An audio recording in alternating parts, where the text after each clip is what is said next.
I miss Rush Limbaugh. Hello everybody, Trailer Trash Tim here, coming to you on a Monday. How's your mom and them? I hope all of you are well. Thank you for being here. I really appreciate it. Before I continue, if you would be so kind as to hit the thumbs up video or thumbs up symbol down below, the like button I'm trying to say, and like this video, I would really appreciate that. If you have not yet subscribed, I'd like to invite you to subscribe to the channel. Hit that button down below and join this growing channel.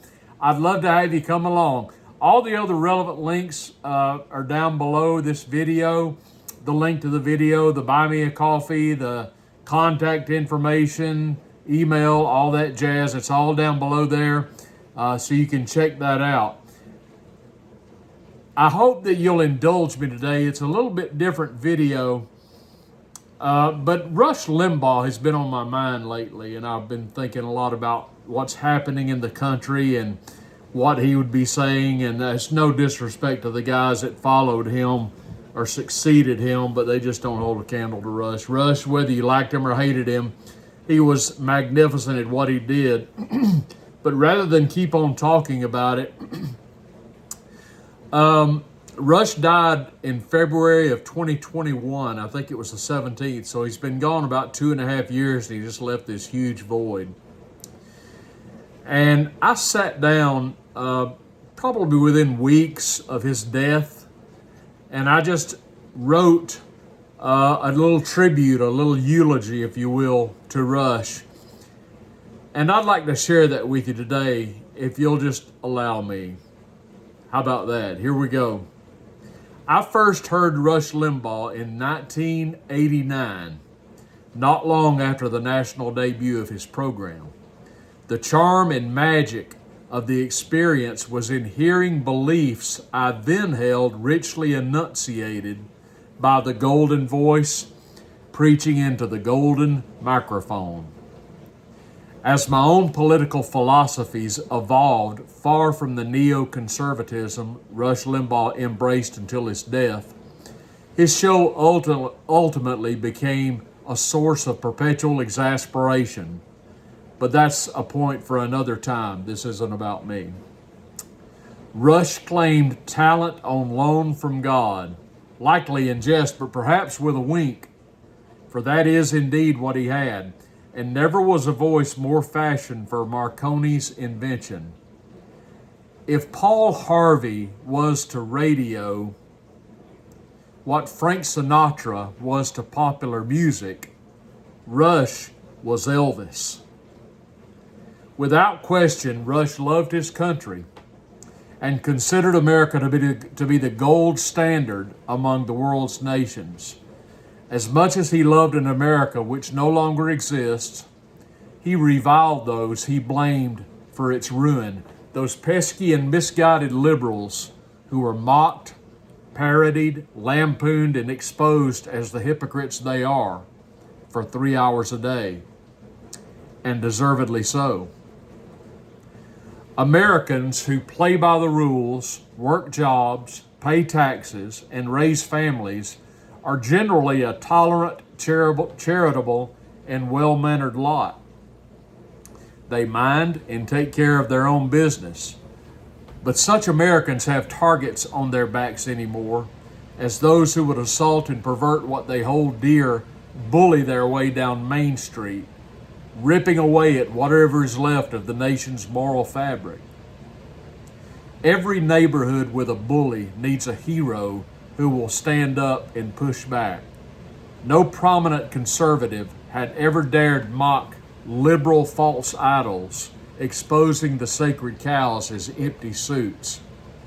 Rush barreled through the facades like a bull, one by one, and millions were liberated. Laughing as he parodied the Reverend Jackson, or Calypso Louie, or Ruth Buzzy Ginsburg, Crazy Bernie, Maud Behar, Slick Willie, and on and on and on. And who can forget the assorted updates which mocked hallowed democratic tenets of faith, such as the environmental wacko update, as the sound of a chainsaw felling trees blared in the background. Rush pulled the rug out from under such liberal scams as man-made you-know-what, hello YouTube, the evils of the internal combustion engine, or the end of the world as predicted by Al Gore. His deadline for annihilation came and passed, by the way, years ago. Rush believed in the fantasy of political salvation, finding his philosophical home in the Republican Party. The sad reality, however, was GOP power brokers held Limbaugh and his followers in contempt. Of course, Rush knew this, but politically there was no viable alternative, at least in his mind. So he rallied his troops to vote for Bushes, Doles, McCains, Romneys, even though no one in this sorry lot had any affection for Limbaugh and his ditto heads. Then came Trump.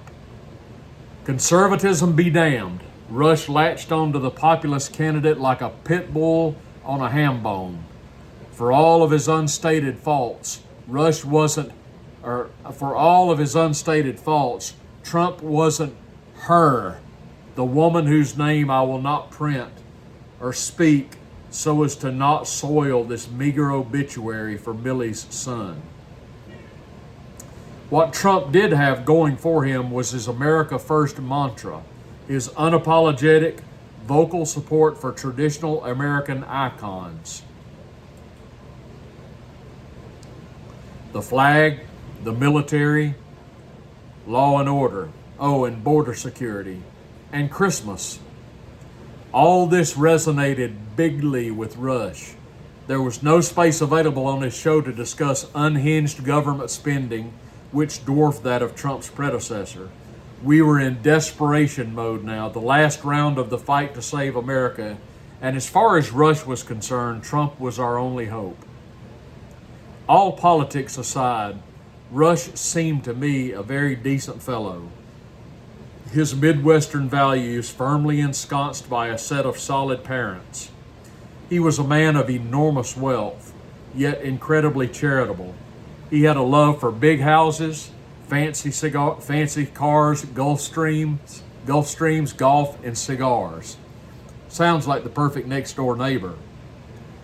Rush sold many products, the greatest of them being a daily dose of hope, consumed by millions of listeners who are now left with no equal to him. No one else had the natural gift for giving voice to what his devotees believe. As with Presley, Rush was a phenomenon, a standalone wonder for which there is no sequel. We will never see or hear the likes of him again. There was life before Rush came on the scene, and life will continue. There will be a smattering of talk show hosts attempting to replicate him, but none will succeed. America will continue in some form, as will life, but it will be a little bit duller, at least for 3 hours a day, 5 days a week. It was a hell of a ride, Rush. I'm glad my ears found you. That was my little tribute I wrote a couple of years ago to Rush Limbaugh. Thank you for listening to it. I don't know how timely it is, but I just wanted to share it with you because I've been thinking about him lately, and I do miss him. And like I wrote about, Rush was he was a neocon. He was a throwback. He was all about the military, and then I'm a military guy too. I've never been in the military. I'm not anti-military. I'm talking about the neocon philosophy, of shoot first, ask questions later, that kind of thing. But I do believe he was a good and decent man. I really do. Anyway, I thought you might enjoy listening to that. Those of you that were Rush Limbaugh fans. Rush has been gone now for quite a while, and we have not found a replacement for him yet. But those are my thoughts. Hey, thanks for joining me today. I'd like to hear what you think of the late Rush Limbaugh. I really would be interested in your views. If you'd comment down below, I would really appreciate it. Everybody, have a fantastic Monday. This is Trailer Trash Tim, and I will see you tomorrow. Bye-bye now.